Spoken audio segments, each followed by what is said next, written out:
Welcome back to Sikkim 365 Radio.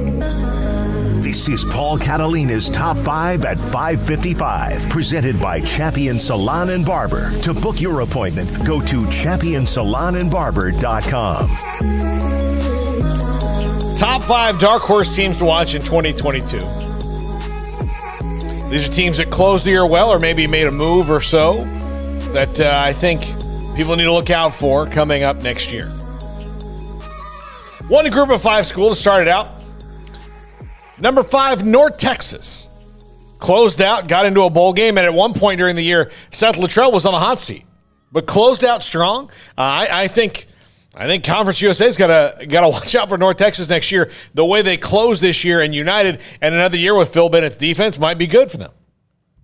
When you say dark horses, like people you're not going to talk about. Okay, like we're going into next year, everybody's going to talk about the run of the mill people. These are, and some of these schools are big names, but they're not going to be talked about maybe at the top of their conference, but people to watch out for. They ended the season on a tremendous note and beat UT San Antonio. Ended up their unbeaten season. Okay. Yeah. Well, if they didn't do that, then where would UTSA be right now?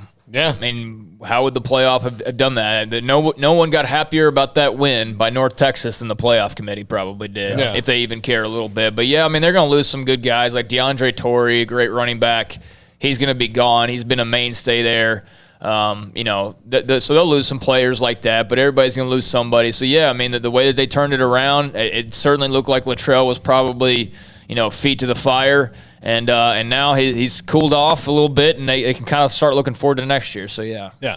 Number 4, Wisconsin. This was a team that started out the year really bad, closed out pretty well. Now, granted, they didn't really beat any of the big boys, but they won the games that they were supposed to ultimately. Curious to see how Wisconsin next year, and I wouldn't be surprised to see them try to, like everybody is going to, but try to mix it up in the transfer portal and get a quarterback who can actually do some things. If they actually do improve the quarterback position at Wisconsin, they can be a real threat. But that's what's kept them out of the top tier of the Big Ten the last few years, is the fact that their quarterback position has been very blah. It might be an idea, now that you've mentioned them, and what keeps them back is that, or what's held them back is the top 5 schools that need a quarterback. Yeah. I might do that one tomorrow. All right. Yeah, because I will pretend like National Signing Day doesn't happen. No. Number 3, Kansas State. Health at quarterback was fundamental for them this year, and Skylar Thompson was hurt a couple of times. I think if they, and now granted, they might be getting into a business that's pretty scary, Smokey, at Kansas State when it comes to their quarterback. If they get in the transfer portal, what's rumored there. You've lived it. Taylor. Yeah. I mean, Martinez. Adrian Martinez. Adrian Martinez. Now, granted, I do think that Chris Kleiman's offense of refusing to take big chances will probably work a little bit better than Scott Frost, where he got hooked on the Adrian Martinez highs of, oh, look at this kid. He's so athletic. Let me go and put him in positions to be athletic, when in key moments, those positions also put him in a place where he was going to fumble. The thing about Kansas State, and again, I am an Adrian Martinez fan because he's a good kid, and there are times he's explosive, amazing, but that's an offense where the quarterback has the ball in his hand, not just because he takes the snap. They like to run the quarterback, and he's a spectacular athlete with amazing speed and all that, but he fumbles a lot. Mm-hmm. And that's the anti-Kansas State. Well, it's the anti-anybody, but especially an offense like that. Well, I mean, they were embarrassingly bad without Skylar Thompson in the lineup, and that's far too strong of language, but I get annoyed when I talk about Kansas State because they were so dependent on their quarterback, and one quarterback in particular. And I know you could say that about a lot of teams, but Baylor won a Big 12 title with their backup. Mm-hmm. A lot of other teams ran through, like look at Oklahoma. Spencer Rattler didn't work out, preseason Heisman favorite. Okay, here's Caleb Williams. Soon as Skylar Thompson got hurt, they're screwed. They're just done. They're done.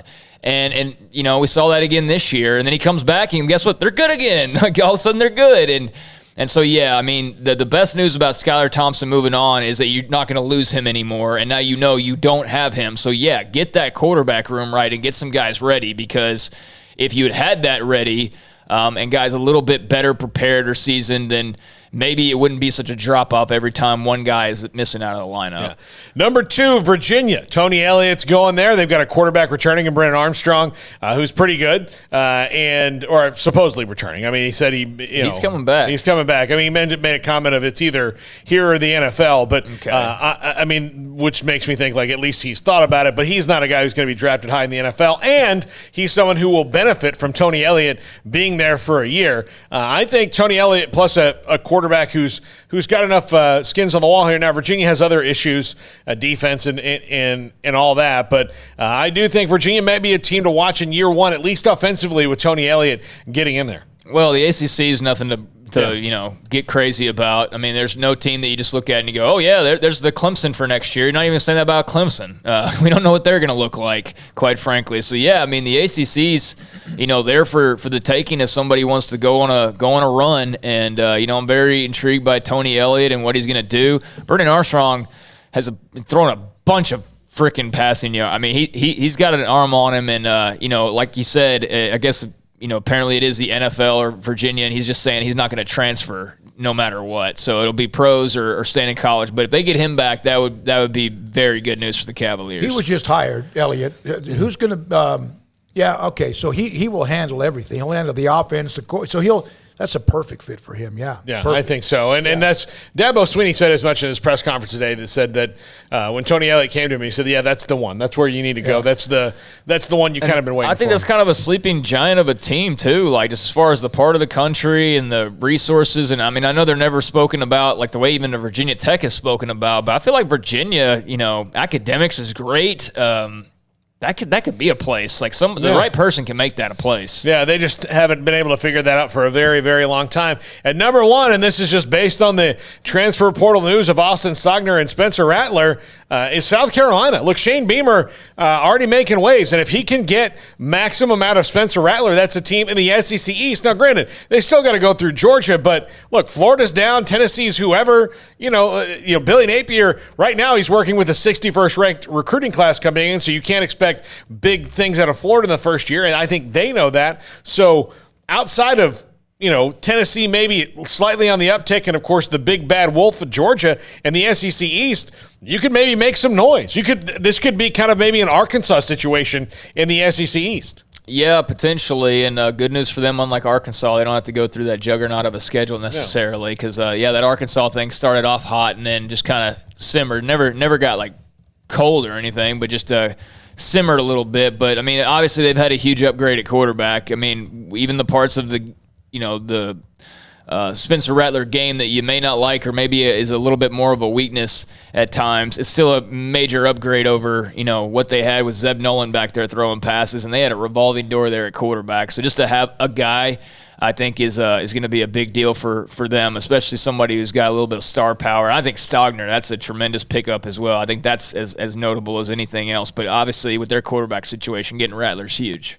All right, Paul, thank you very much. The top teams that might be a nice little story next year. And last year, if you would have had a top 5, maybe you had UT San Antonio or somebody else like that. And there's some schools that somebody brought